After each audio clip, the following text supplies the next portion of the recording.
This night was one of the most horrible in Ukraine through the last few years of Moscow full-scale invasion. Today, more than 50 rockets attacked Ukraine.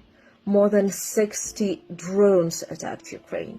Unfortunately, the capital of Ukraine, Kyiv, was heavily hit. We have reported 10 murdered by Moscow, and more than 70 people were wounded. A lot of residential buildings are destroyed completely.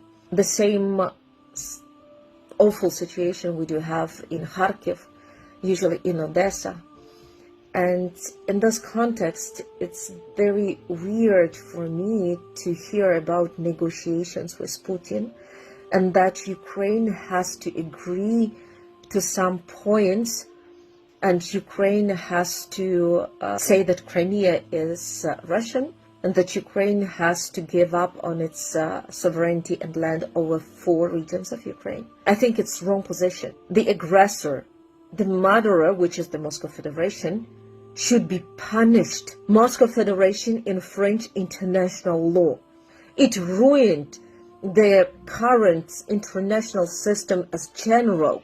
If Moscow Federation wins in this kind of negotiations, that means for every dictator that he can invade any other country. I do believe that if Moscow takes over in these negotiations, if it gets enough support from Trump and the United States, we just start a new round of future invasion into any other European country. Unfortunately, Moscow Federation sees negotiations as weakness.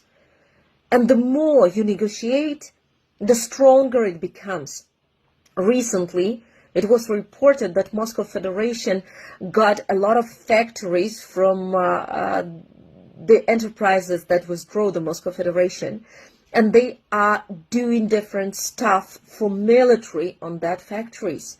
That means that they are going to mobilize much more people for another big war. A lot of losses in Ukraine. And Moscow Federation should be punished for every loss, for every life. Otherwise, it will go on.